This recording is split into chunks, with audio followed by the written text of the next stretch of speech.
करते हैं। महाकवि भर्तृहरि लिखता है, गुणाः सर्वस्य पूज्यन्ते पितृवंशो निरर्थका, वासुदेव न मीत में वासुदेवाः न मानवाः। अर्थात इस लोक में केवल गुणों की पूजा होती है और गुणों के अलावा कोई किसी चीज को नहीं जानता है। कारण है कि जहां वासुदेव को मानने वाले करोड़ों में हैं, वहीं वसुदेव को मानने वाले या जानने वाले कुछ उंगलियों पे गिने जा सकते हैं। कारण है कि गुण होने चाहिए।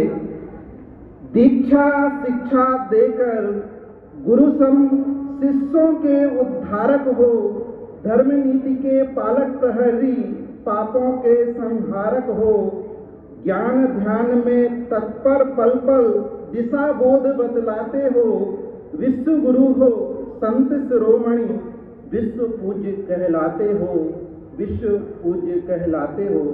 अर्थात आचार्य श्री ने अपने गुणों का उत्थान इतना किया कि एक सामान्य से कर्नाटक राज्य के एक छोटे से ग्राम सदलगा में जन्म लेने के बाद भी आज 56 साल में कण कण विद्यासागरमय हो गया।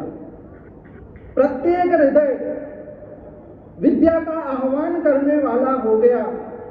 और यही कारण है कि उनकी जो परंपरा है, जो उनकी वो श्रृंखला है, जो उन्होंने जो सृजन किया है, वह अद्वितीय है।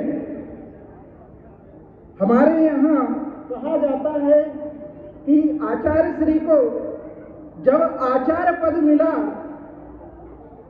आचार्य ज्ञान सागर जी के द्वारा, कल्पना कीजिए एक महान आचार्य एक 22 साल के शिष्य को आचार्य पद सौंप रहा है।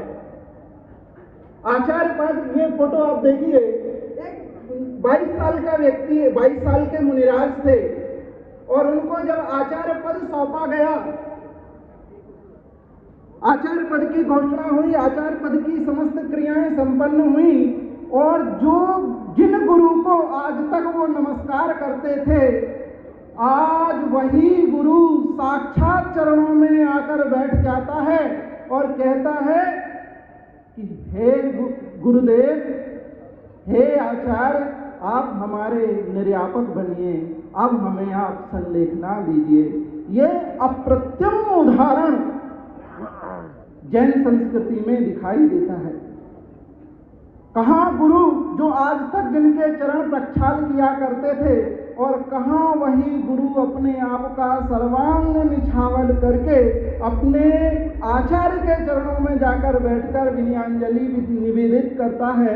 ये जैन संस्था, जैन परंपरा की एक अनूठी मिसाल है, जहाँ पर जो भी सन्यासी होते हैं वे समस्त प्रकार के आदि व्याधि और उपाधियों का त्याग करके साक्षात अरहंत का दर्शन करने के लिए हमेशा तत्पर रहते हैं।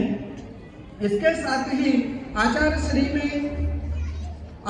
श्री ने जो संलेखना ली, वो संलेखना लेने का औचित्य थोड़ा सा हमारे दिमाग में भ्रम हो जाता है कि जैन मुनि इच्छा मृत्यु स्वीकार करते हैं, अपितु वो इच्छा मृत्यु स्वीकार नहीं करते हैं। जब परिस्थिति को वो भांपते हैं और भांपने के बाद ये पता लगता है कि इस शरीर की स्थिति ही इतनी है, अब शरीर और आगे टिक नहीं सकता है, तो शरीर की स्थिति को जानकर, दूसरा कहीं दुर्भिक्ष हो गया हो, उस दुर्भिक्ष के द्वारा यदि प्राण बचना असंभव होते हैं तो, या कोई ऐसी व्याधि उत्पन्न हो जाए जिसमें प्राणों का संकट होता है, तब जैन आचार्य अथवा जैन मुनि संलेखना को ग्रहण करते हैं। अन्यथा वो तप में विराजमान हो जाते हैं, संलेखना को स्वीकार नहीं करते हैं। लेकिन जब शरीर की स्थिति का ज्ञान करके, और ये शरीर की स्थिति का ज्ञान भी आप कालिदास के महाकाव्य में पढ़िए तो उन्होंने लिखा कि दिलीप जब आ रहे थे, रघु की उम्र हो रही थी, तो दिलीप को अपने पूर्वज दिखाई देने लगते थे।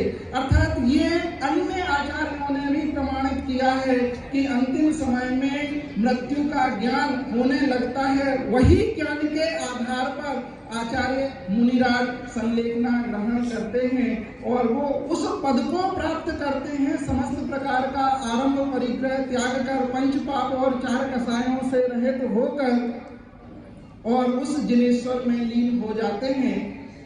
और उन्होंने हमें प्रेरणा दी कि ये समस्त जगत नश्वर है और उस अविनाशी पद को प्राप्त करें, सिद्धालय में सबका मिलन हो, हम सभी भी सिद्धालय के वासी हों। इन्हीं वचनों के साथ मैं पूज्य गुरुदेव श्री आचार्य विद्यासागर जी महाराज को अपनी भावभीनी श्रद्धांजलि अर्पित करता हूँ।